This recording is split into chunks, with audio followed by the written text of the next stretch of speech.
friends, welcome to Rasi Tips. எல்லாரும் எப்படி இருக்கீங்க? நல்லா இருக்கீங்களா? இன்னைக்கு நம்ம Rasi Tips சேனல்ல பார்க்க போற வீடியோ என்னன்னு பாத்தீங்கன்னா, மருதாணி கையில வச்ச அப்புறம் நல்ல செக்கச்சவேன்னு செவந்திருந்தா எவ்வளவு அழகா இருக்கும். பார்க்கவே சூப்பரா இருக்கும்ல. அதுக்கான எனக்கு தெரிஞ்ச ஒரு 5 டிப்ஸ் தான் இன்னைக்கு நான் உங்களோட ஷேர் பண்ணிக்கலாம்னு இருக்கேன். வாங்க फ्रेंड्स, அதுக்காக என்ன பண்ணலாம்ங்கறத வீடியோக்குள்ள போய் பார்க்கலாம். அப்போல்லாம் பார்த்தீங்கன்னா மருதாணினாவே கிராமப்புறங்களில் தான் இருக்கும். ஆனால் இப்போ அப்படி கிடையாது. டவுனில் சிட்டியில் எல்லார் வீட்லேயுமே பிளாஸ்டிக் பக்கெட்டில் மருதாணி குச்சியை ஊண்டி வச்சு ரொம்ப சூப்பராக மாடியில் தோட்டம் மாதிரி அழகாக வளர்த்துட்ருக்காங்க.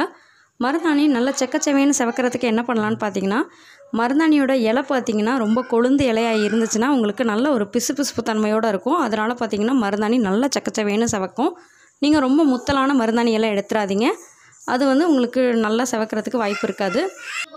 மருதாணி பறிச்சுட்டு வந்தவுடனே மருதாணியை அரைக்கிறதுக்கு முன்னாடி மருதாணியில் இருக்கிற அந்த குச்சி, காஞ்ச இலை, பழுத்தலை எல்லாத்தையும் எடுத்துகிட்டு க்ளீன் பண்ணி வச்சுக்கோங்க. மருதாணியை அம்மியில் அரைக்கணும்னு நினச்சிட்டு அதுக்காகவே நிறையா பேர் மருதாணி போடாமல் கடையில் கெமிக்கல் கலந்த கோனை வாங்கி போட்டுட்ருக்காங்க. அது உடம்புக்கு ஆரோக்கியம் கிடையாது. மருதாணியை அம்மியில் தான் அரைச்சி போடணுங்கிறது கிடையாது. நீங்கள் மிக்ஸி ஜாரில் கூட போட்டு ரொம்ப சூப்பராக அரைச்சிடலாம். மருதாணி தான் நம்ம கைக்கு ரொம்ப ஆரோக்கியமாக இருக்கும். நகத்தில் நகைச்சுட்டி வராமல் இருக்கும். நீங்கள் மாதத்துக்கு ஒரு தடவையாவது கண்டிப்பாக மருதாணி போட்டுக்கோங்க. இது நம்ம உடம்புக்கு ரொம்ப ரொம்ப குளிர்ச்சியாகவும் இருக்கும், ஆரோக்கியமாக இருக்கும். நான் இன்றைக்கி மருதாணியை மிக்ஸி ஜாரில் போட்டு தான் மருதாணி அரைக்க போகிறேன். மருதாணியில் இருக்கிற அந்த பழுப்பெல்லாம் எல்லாமே எடுத்து நீட்டாக வச்சுருக்கேன். இப்போ மிக்ஸி ஜாரில் போடுறப்ப மொத்த மருதாணி இலைகளையும் ரொம்ப போட்டு அரைச்சிடாதீங்க. இப்படி அரைச்சிங்கன்னா அரைக்க வராது. ஃபஸ்ட்டு கொஞ்சமாக போட்டு அரைச்சிக்கோங்க. ஸ்டார்டிங்கில் நம்ம தண்ணி சேர்த்து அரைக்கக்கூடாது. தண்ணி சேர்த்து அரைச்சிட்டிங்கன்னா மருதாணி ரொம்ப கொலன்னு ரொம்ப தண்ணி ஆகிரும். அப்புறம் கையில் வைக்கவே வராது. ஃபஸ்ட்டு டிப்ஸ் என்னங்கிறத பார்க்கலாம். நம்ம மருதாணியை அரைக்கிறப்ப கொஞ்சமாக புளி எடுத்து, ஒரு லெமன் சைஸுக்கு புளி எடுத்துக்கோங்க. புளி எடுத்துட்டு நீங்கள் மருதாணியில் அரைக்கிறப்ப போட்டு அரைச்சிங்கன்னா நம்ம கையில் மருதாணி வைக்கிறப்ப கையெல்லாம் பார்த்திங்கன்னா நல்லா செவந்திருக்கும். இதுக்காக நீங்கள் ரொம்ப அதிக நேரம் வச்சுருக்கணும் கிடையாது. குறைஞ்ச நேரம் மருதாணி கையில் காயிற வரைக்கும் வச்சுட்டு நீங்கள் கிளச்சிட்டாவே போதும். ரொம்ப சூப்பராக செவந்துடும்.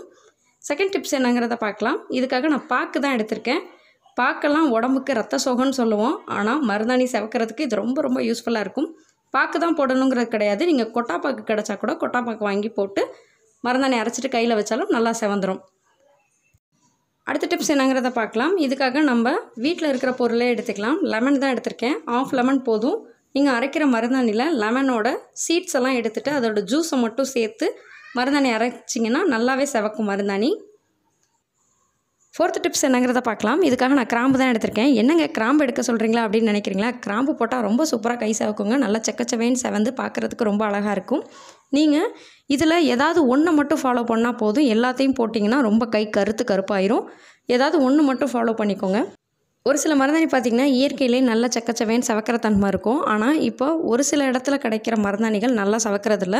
அந்த மாதிரி செவக்காது அப்படின்னு நினைக்கிற மருதாணிக்கு நீங்கள் நான் சொன்ன இந்த டிப்ஸில் நீங்கள் ஏதாவது ஒன்று ஃபாலோ பண்ணிக்கலாம். மருதாணி போட்டு ரொம்ப நேரம் வச்சுருக்கணுங்கிறது கிடையாது. நீங்கள் கையில் அந்த மருதாணி காயிற வரைக்கும் வெயிட் பண்ணால் போதும். ஏன்னா நம்ம இதில் சேர்க்குற பொருள்லாம் நல்லா செவக்கிறதுக்காக யூஸ் பண்ணுறது. இதை நீங்கள் போடுறனால ரொம்ப நேரம் வச்சுருந்தீங்கன்னா கை கருப்பாயிரும். அதனால் கையில் மருதாணி காயிற வரைக்கும் வெயிட் பண்ணால் போதும். அதுக்கப்புறம் கை நல்லா செவந்து நல்லா செக்கச்சவேன்னு நல்லா செக்கப்பாக இருக்கும். மருதாணியை அரைக்கிறப்ப தண்ணி சேர்த்து அரைக்காமல் ஃபஸ்ட்டு மருதாணி மட்டும் சேர்த்து நல்லா அரைச்சிட்டு வந்துடுங்க. இப்போ பாருங்கள், நான் வெறும் இலைகளை மட்டும்தான் அரைச்சிருக்கேன். இதில் தண்ணி கொஞ்சம் கூட சேர்க்கவே இல்லை. ஃபஸ்ட்டு கொஞ்சம் போட்டு அரைச்சதுக்கப்புறமா திரும்பவும் கொஞ்சம் மருதாணி எடுத்து போட்டு நீங்கள் அரைச்சிக்கலாம். அப்படி அரைச்சா மட்டும்தான் நமக்கு மிக்ஸி ஜாரில் ரொம்ப ஈஸியாக அரைக்க முடியும். நீங்கள் ஃபஸ்ட் டைம்லேயே நிறைய மருதாணியை போட்டு அரைச்சிட்டிங்கன்னா மிக்ஸி ஜாரோட பிளேடு மட்டும் சுற்றும். ஆனால் மருதாணி கொஞ்சம் கூட பட்டிருக்காது. இப்போ பாருங்கள், நான் சேர்த்த மருதாணி எல்லாம் ஓரளவுக்கு நல்லா அரைஞ்சிருச்சு. எப்போதுமே நீங்கள் மருதாணி அரைக்கிறப்ப ஸ்பூன் போட்டு யூஸ் பண்ணுங்கள். அப்போ தான் கை சகப்பாகாமல் இருக்கும். நிறைய பேர் அது தெரியாமல் கையிலே போட்டு வலிச்சு விட்டுருப்பாங்க. இதனால் பார்த்திங்கன்னா கை செவந்துடும். அதுக்கப்புறம் நம்ம மருதாணியில் போட முடியாது. இப்போ இலைகள் எல்லாம் அரைச்சதுக்கப்புறமா நமக்கு தேவையான அளவுக்கு ஃபஸ்ட்டு கொஞ்சமாக மட்டும் தண்ணி சேர்த்து அரைச்சிக்கோங்க. மருதாணியில் அதிகமாக தண்ணி சேர்த்து அரைச்சிடாதீங்க. அப்புறம் மருதாணி ரொம்ப தண்ணி மாதிரி ஆயிரும், கையில் போட முடியாது. இப்போ பாருங்கள், மருதாணியை ரொம்ப சூப்பராக நல்லா நெய்ஸாக அரைச்சிட்டு வந்துட்டோம். எப்போதுமே அரைக்கிறப்பவும் சரி, அரைச்சி முடிச்சதுக்கப்புறமும் சரி, ஸ்பூன் போட்டு நல்லா மிக்ஸ் பண்ணிக்கோங்க. நல்லா அரைக்கிறப்பவே ஸ்பூனில் நல்லா இப்படி கிளறிட்டு அரைச்சிங்கன்னா நல்லா நெய்ஸாக அரைஞ்சிரும். இப்போ நெய்ஸாக அரைஞ்சி வச்சுருக்கிற மருதாணியை நம்ம வேறு ஒரு பவுலுக்கு மாற்றிக்கிட்டு அப்புறமா நம்ம கையில் மருதாணி வைக்க ஆரம்பிச்சிடலாம். நம்ம மருதாணி அரைக்கிறப்ப நம்ம சொல்லியிருக்க அந்த 4 டிப்ஸில் ஏதாவது ஒன்று நீங்கள் ஃபாலோ பண்ணிக்கோங்க. ஃபஸ்ட்டு புளி வச்சு அரைச்சிக்கோங்க. இல்லை அப்படின்னாலும் நீங்கள் கிராம்பு வச்சு அரைச்சிக்கலாம். இல்லாட்டி லெமன் வச்சு அரைச்சிக்கலாம். லெமனோட ஜூஸ் வச்சு அரைச்சிக்கலாம். இல்லை அப்படின்னாலும் பாக்கு அல்லது கொட்டாப்பாக்கு ஏதாவது வச்சு அரைச்சிக்கோங்க. இதில் ஏதாவது ஒன்றை போட்டு நல்லா அரைச்சிருங்க. இப்போ நீங்கள் அரைக்கிறதுக்கு மறந்துட்டீங்க, இதில் ஏதாவது இந்த 4ல் ஏதாவது ஒன்றை போட்டு அரைக்கிறதுக்குமே நீங்கள் மறந்துட்டீங்க அப்படின்னா அதுக்கான ஒரு சூப்பர் டிப்ஸ் இருக்குது. என்னென்னு பார்த்தீங்கன்னா, லாஸ்ட் டிப்ஸான 5th டிப்ஸ்க்கு நான் எடுத்துருக்க பொருள் என்னென்னு பார்த்தீங்கன்னா லெமன் தான் எடுத்திருக்கேன். நீங்கள் லெமன் எடுத்துகிட்டு லெமன் ஜூஸ் மட்டும் நம்ம கையில் நல்லா அப்ளை பண்ணிக்கலாம். நீங்கள் மருதாணி வைக்க போகிறதுக்கு கொஞ்சம் நேரத்துக்கு முன்னாடி இந்த லெமன் ஜூஸ் எடுத்து கையில் நல்லா அப்ளை பண்ணிடுங்க. முக்கியமாக விரல்களோட நகத்துலலாம் நல்லா அப்ளை பண்ணிக்கோங்க. நம்ம மருதாணி போடுறப்ப கையில் சவக்கிறத விட நகத்தில் செவத்தா தான் நல்லா நெயில் பாலிஷ் போட்ட மாதிரி பார்க்குறதுக்கு ரொம்ப அழகாக இருக்கும்.